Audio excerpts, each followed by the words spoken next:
It started with a single word that didn't belong. Later. That's what she said when I asked if she wanted to watch our usual show. Something we used to look forward to like clockwork every Thursday night. Later. Not a sure. Not a smile. Just a flat, cold later. Like I was an annoying task she'd postponed. And then she went right back to her phone. Thumbs dancing with some private energy she didn't bother to share with me. I didn't push. Not because I didn't care, but because I wanted to see how far she'd go. And that was the moment something shifted in me. I knew it wasn't about the show. It was about a space between us that had been filling with secrets while I'd been busy trying to hold everything together. We weren't broken, we were rotting in silence. 2 days later, I told her I'd be working late. I wasn't. I parked a block away and walked home. It was raining. A cold, steady drizzle that made every streetlight shimmer. The kind of night that should have pulled people indoors together. But not her. I stood outside the living room window, heart pounding, rain dripping down my neck, watching her on the couch. Not alone. There he was. Some polished idiot with a face that belonged in cheap cologne ads. His shoes were off. His hand rested too comfortably on the back of the couch behind her. She laughed. Really laughed. The kind of laugh she hadn't given me in months. Not since before the later. I didn't barge in. I wanted to, but I didn't. I walked away. My fists were clenched so hard they stung. The next morning I made her coffee. Same way I always had. 2 sugars, half milk, stirred counterclockwise. She believed that kept it light and lucky. She took it without looking at me. I asked her how last night's solo movie marathon was. She didn't flinch. She said it was quiet and relaxing. I smiled. That was her first real lie. And it wouldn't be her last. But the thing is, she thought I'd just walk away when I found out about the affair.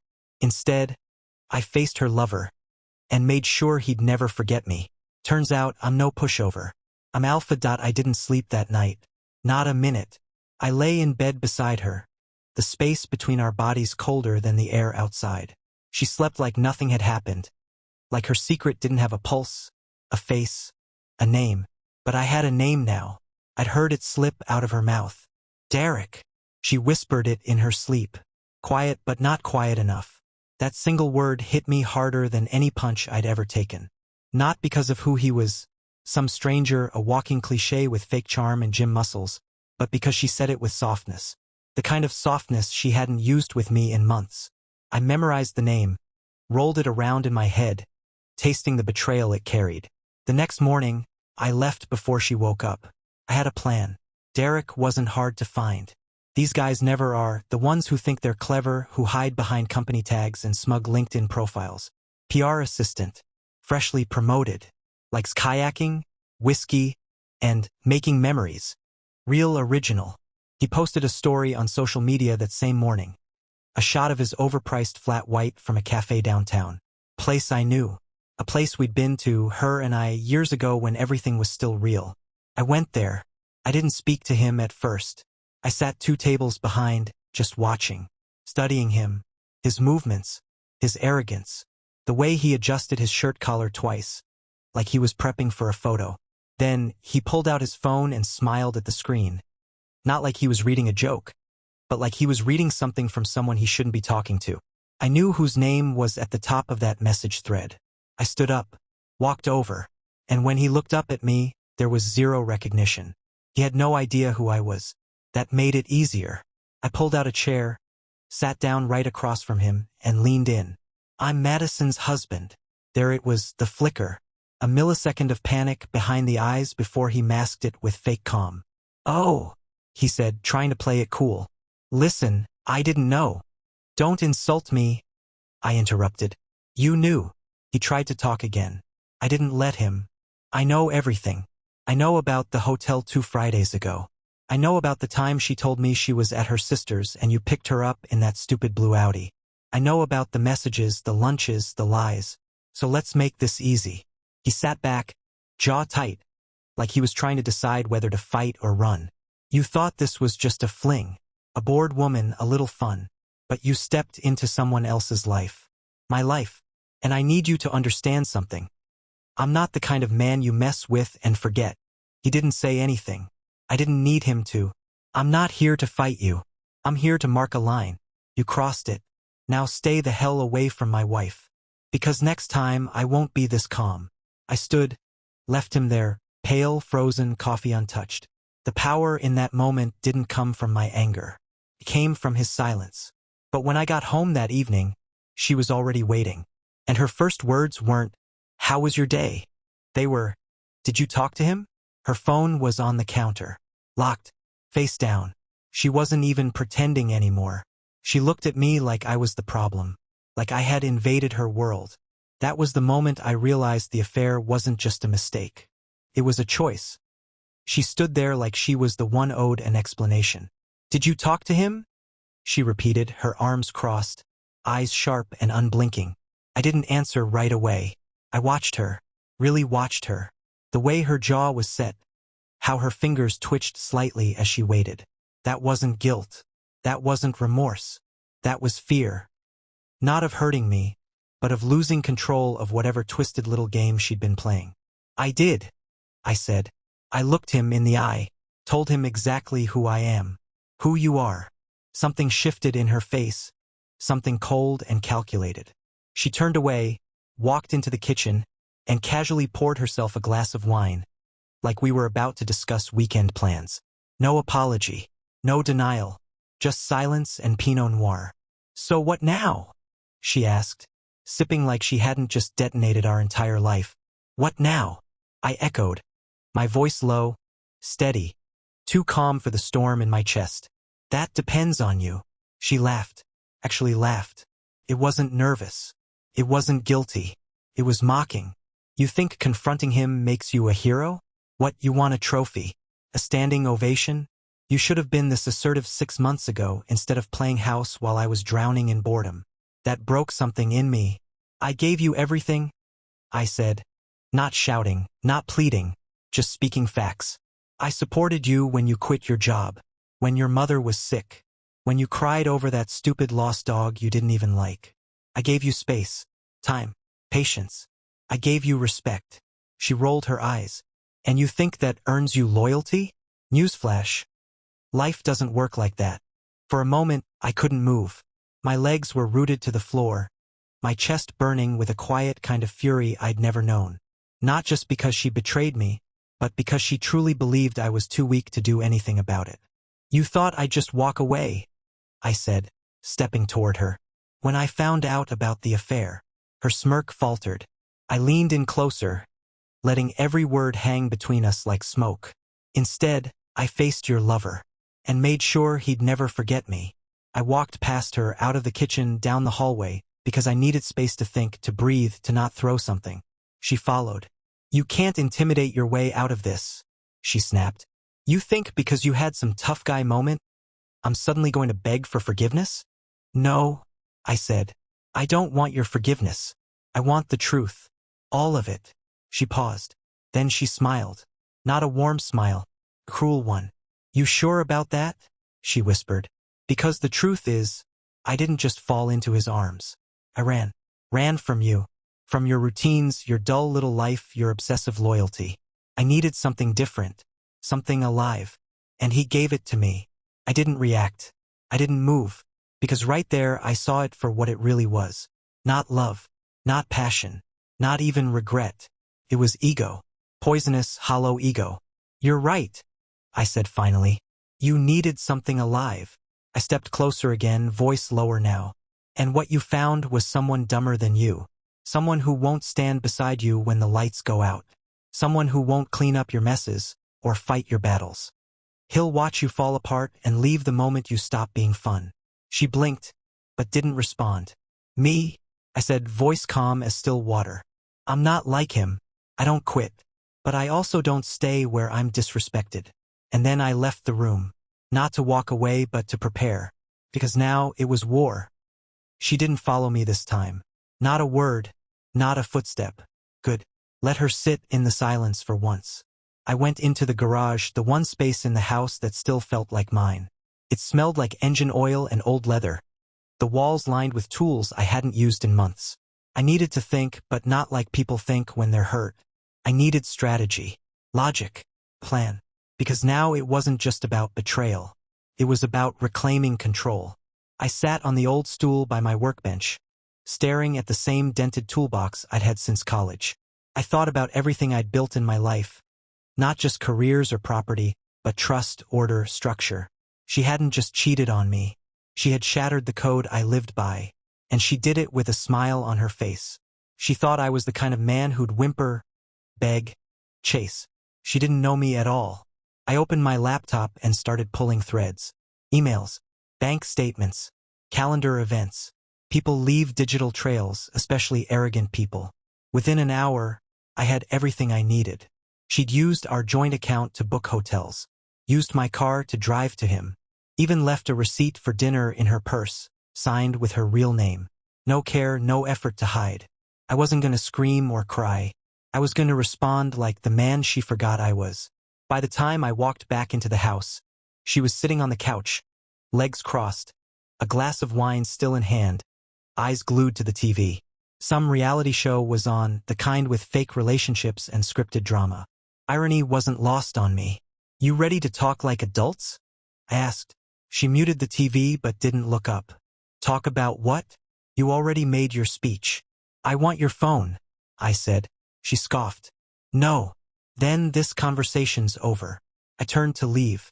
"Wait," she said, standing up too fast. "Why do you want it? You owe me that much." She hesitated, then finally tossed it at me like it was trash. Caught it, unlocked it. She'd never changed the code, arrogant again. Inside was exactly what I expected. Messages, photos, voice notes. She'd sent him videos from our bed, called him baby, said things to him she hadn't said to me in years. And worst of all, she never once mentioned guilt. Only thrill, excitement, power. I closed the phone. When I looked up, she was watching me, trying to gauge my reaction, like this was all still some game. "You lied every day for 6 months," I said. "But not just about him. You lied about who you were. You lied about what we had." She rolled her eyes, like I was being dramatic. "You think you're the only person who gets tired in a marriage?" She snapped. "God, grow up. People cheat. People get bored. That's life." "No," I said, stepping forward. "That's your life, not mine. I live with honor, with memory, with loyalty. You live in your own little fantasy," she shot back, "where being a good man makes you entitled to loyalty. It doesn't work like that." I stared at her. "No," I said, "but it makes me entitled to the truth. And if I can't get it from you, I'll take everything else you've built your lies on." She flinched barely, but I saw it. I walked to the drawer, pulled out a folder. Inside was a copy of our prenup, a document she'd signed when we were in love. Back when she promised forever didn't need small print. She hadn't read the fine details. I had. She gets nothing. No house, no money, no car, not even the dog. He's mine legally. She stared at the folder like it was a bomb. "You wouldn't," she whispered. I handed it to her. "I already did. Lawyer's appointment is next week." She stood there, frozen, the wineglass shaking in her hand. The show on TV was still playing in the background. Someone was screaming, fake crying. For once, she was silent, and I had never felt more alive. She didn't move for almost a full minute, just stood there, clutching that folder like it was a live grenade and I was the lunatic who'd pulled the pin. Her eyes scanned the pages, but I could tell she wasn't reading. She was searching for a loophole, a lifeline, but there weren't any. Not for her. "You're bluffing," she finally said, voice low, trying to sound amused. But I saw it, the panic creeping in around the edges of her confidence like smoke under a door. "I don't bluff," I said. She threw the folder down on the table, hard enough to make the wineglass tremble. "You think you're punishing me? You think this makes you strong?" "No," I said. "You did the punishing. All I'm doing now is cleaning up the mess." Her voice cracked then, just a little. "You'd really let it all go? Everything we built?" "That's the thing," I replied. "You already did. You just thought I wouldn't notice." She opened her mouth, probably to hurl some recycled excuse or twisted version of the truth. But I stopped her. "I don't care what you have to say anymore. Not after what I found in your phone. You didn't just lie, you humiliated me. You walked into our home, night after night, kissed me like nothing was wrong. and then laughed behind my back with someone who couldn't even look me in the eye when I found him. You went through my phone? She snapped, switching gears, trying to make me the villain. You handed it to me. Remember? I smiled, but there was nothing warm in it. But sure, let's talk about invasions of privacy. Right after we unpack the part where you used our bedroom as a prop for your secret fantasy life. She blinked, hard, and for the first time, I saw something that almost resembled regret. Almost. I was lonely, she said quietly.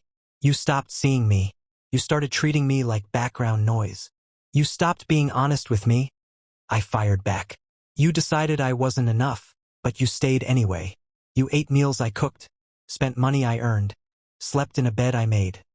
All while building a second life I wasn't invited to. That's not loneliness. That's manipulation. She shook her head, walked to the window, staring out like the trees and sky had answers. So what? You want me out? Now? Just like that? No, I said. You're not leaving. Not yet. She turned, confused. What? I want you to stay, right here, for the next week, in this house, with me. She blinked. Why? Because I want you to feel it, every second. I want you to look me in the eye every morning knowing you've already lost. I want you to sleep in the same bed you poisoned and realize that I'm still standing, still strong, still here, while your lies collapse around you. That's twisted, she whispered. No, I said, stepping closer. It's clarity. You thought I was weak, a safe option, a man who'd turn the other cheek. You forgot what I really am. She stared at me, unsure of whether to argue or run. I'm not the one who broke this, I said, but I'll be the one who ends it on my terms. And with that I walked past her. This wasn't revenge. This was revelation. She thought she'd play the game and win. She didn't realize the rules were mine now. That week, the house became a stage. Every room a scene, every moment a silent standoff. She stayed just like I told her to, but not out of obedience. No, she stayed because for the first time since her secret world started unraveling, she was scared to move without consequence. The energy shifted immediately. No more small talk, no more fake smiles. We lived under the same roof like two statues carved from spite. She cooked once. Something elaborate, something she hadn't touched in years. I didn't touch a single bite. She brought me coffee one morning. I poured it down the sink. That was day 2. By day 3, she stopped trying to fix anything. But I could feel her watching me, studying me, like she was trying to find cracks in this new version of me, the version she thought didn't exist. She used to think I was predictable, routine, manageable. Now she couldn't tell what I'd do next. And that terrified her. The messages from Derek stopped after the day I confronted him. I know because I checked. She'd stare at her phone longer, swipe down on the screen like she was willing a message to appear. Nothing came. I had made sure of that. But here's where things turned. On the 4th night, I got home late, intentionally. When I walked in, she was sitting at the dining table, perfectly still. A stack of old photo albums in front of her. Our wedding photos, vacations, stupid selfies we took on our anniversary in Maine. I didn't speak, just dropped my keys and walked toward the fridge. Why did you marry me? She asked suddenly. I paused, hand on the door. You really want to talk now? I said without turning around. I need to know, she said. Was it love? Or just comfort? I turned to face her, leaned against the counter. Her eyes were red, but not wet. She was digging, maybe for some scrap of absolution. I married you, I said slowly, because I believed in you, in us, because when I looked at you I saw a partner, a fighter, someone who would never make me question whether I mattered. And now I see someone who thought I was a placeholder. She didn't argue. She didn't say it wasn't true. She just closed the album. I miss who we were, she whispered. I walked over, pulled out the chair opposite her, sat down. You miss the version of me who didn't know, I said.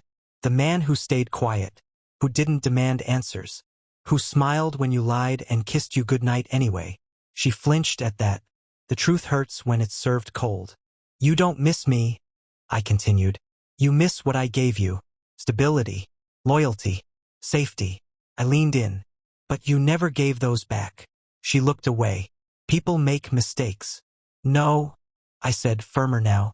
A mistake is a one-time slip. This was a campaign. A calculated, ongoing betrayal. You made plans. You coordinated lies. You kept receipts, Madison. Her lip trembled. She opened her mouth, but no words came. I stood up.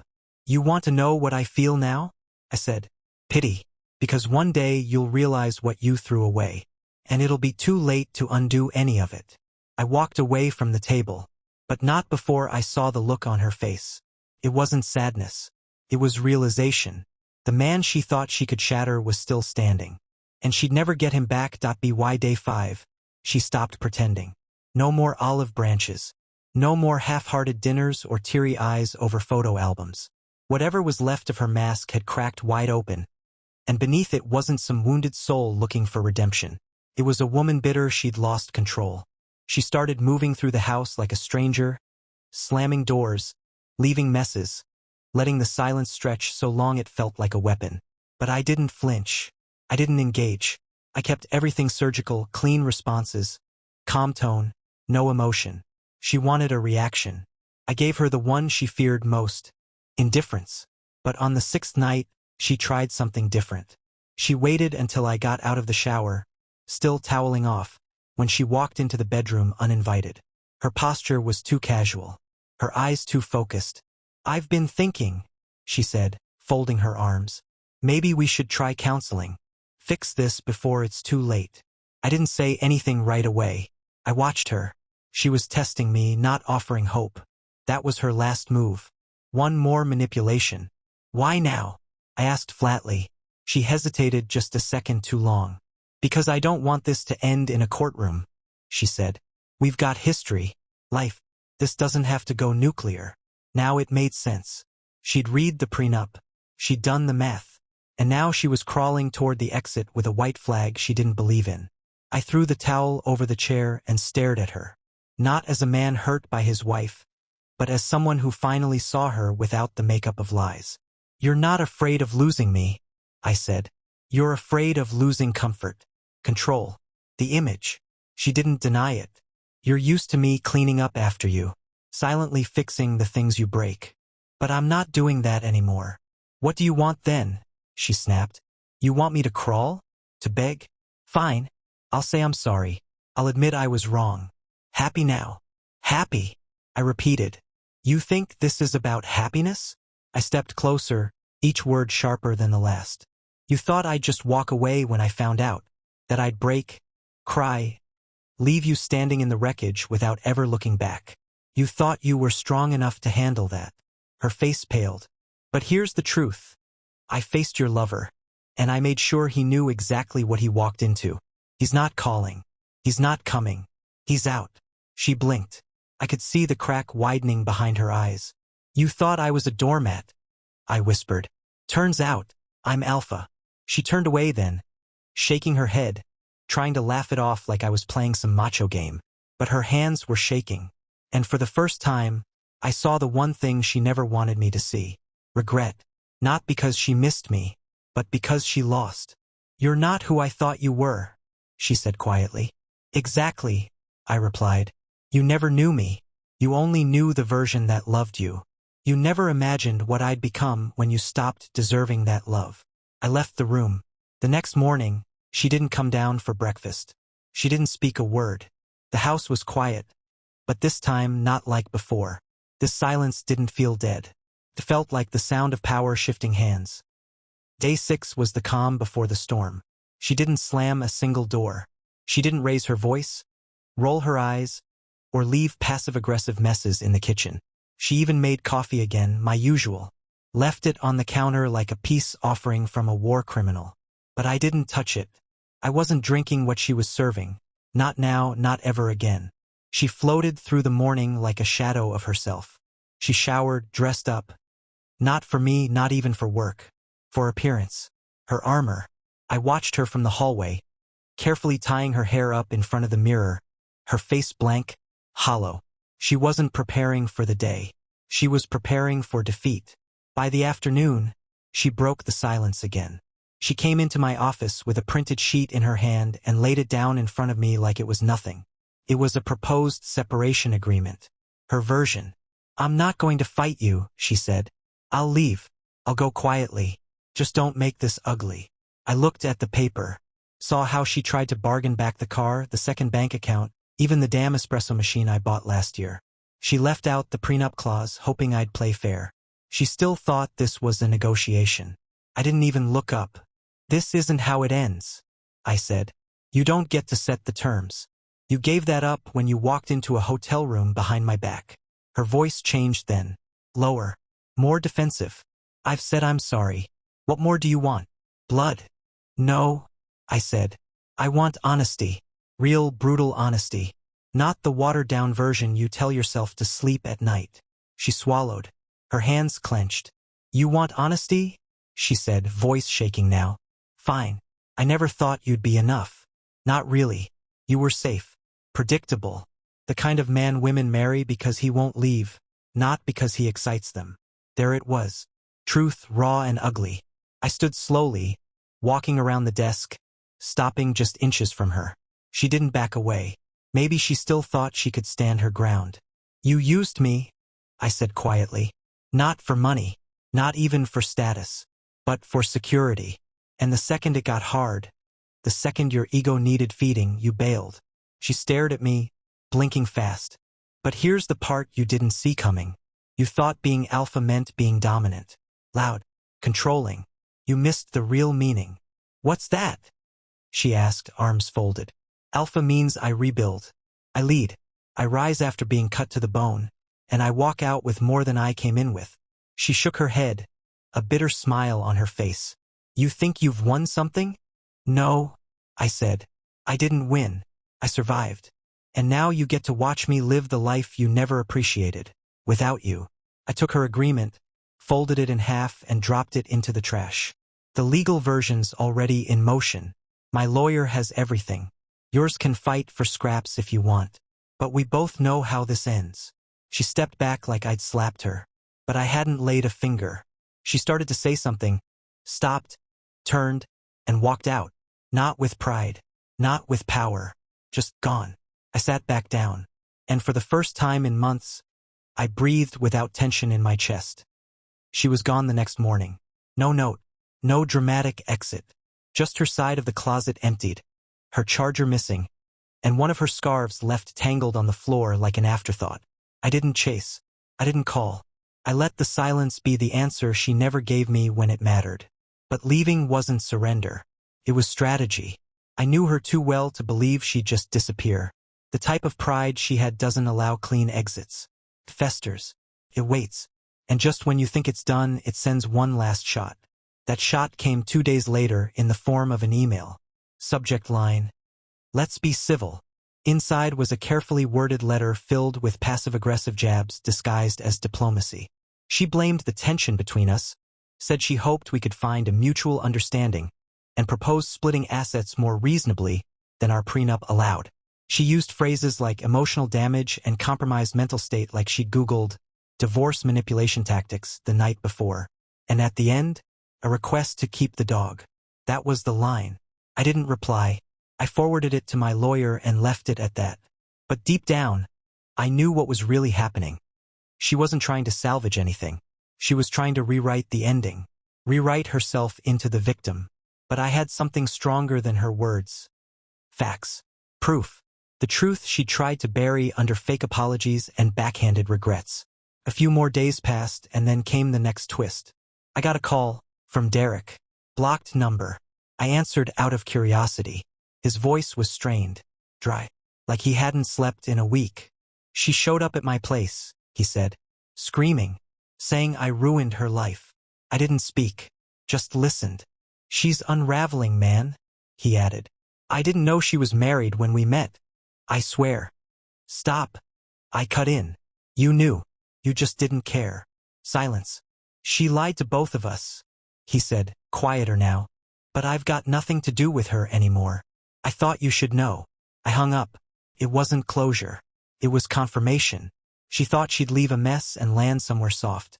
But that landing had vanished the moment I stood up and stopped playing her game. Now she was just falling. That evening, I walked through the house, Alone for the first time in what felt like forever, truly alone. Not lonely, not abandoned, just present. I opened the windows, let the air move through every room, sweeping out the scent of what used to be us. I walked past the empty closet, the quiet kitchen, the sofa we used to sit on in forced silence. And then I opened the drawer in the hallway and pulled out the last photo we ever took together. We were smiling, but now I saw it, how forced mine was, how distant her eyes already were. I tore it in half, not out of anger, out of freedom, because she didn't just break a vow. She woke something up inside me. The divorce was finalized 3 weeks later. No courtroom theatrics, no explosive scenes, just 2 lawyers, some ink on paper, and silence. The same silence she once weaponized in our home, now folded neatly into legal terms and signatures. She didn't contest the prenup in the end. Not because she accepted the outcome, but because she knew she'd already lost the only thing that ever mattered to her more than love. Leverage. I walked out of that office lighter than I'd been in years. Not relieved, sharpened, defined. Like the fire I walked through had burned off all the weakness she'd mistaken for gentleness. I didn't tell anyone for a while. Not my coworkers. Not even my closest friends. I needed the quiet. Not the kind that creeps into failing marriages, the kind that follows clarity. Peace. Control. I rebuilt my days with precision. Woke early. Worked out. Cooked my own meals. Put music back in the house. Good music. The kind she always called too intense. She texted once. Just a single sentence. "Do you ever think about me?" I read it. Didn't reply. Deleted it. Because the truth was, I didn't think about her. I thought about the man I had to become to survive her. The man who let go of illusions. The man who stopped asking why she did it and started asking why I let it go on for so long. And now, I don't live in the past. I don't walk into my home wondering who she's talking to, or whether that laugh was real or a performance. I don't hear lies hidden between later and I'm just tired. I don't check phones. I don't chase answers. I don't plead for honesty that should have been given freely. She thought I'd be the kind of man who breaks quietly. She thought I'd be the fool who walks away empty-handed. She thought I'd fall apart when the truth came out. Instead, I faced her lover and made sure he'd never forget me. Turns out I'm no pushover. I'm alpha. And when you betray a man like that, you don't just lose him. You lose everything.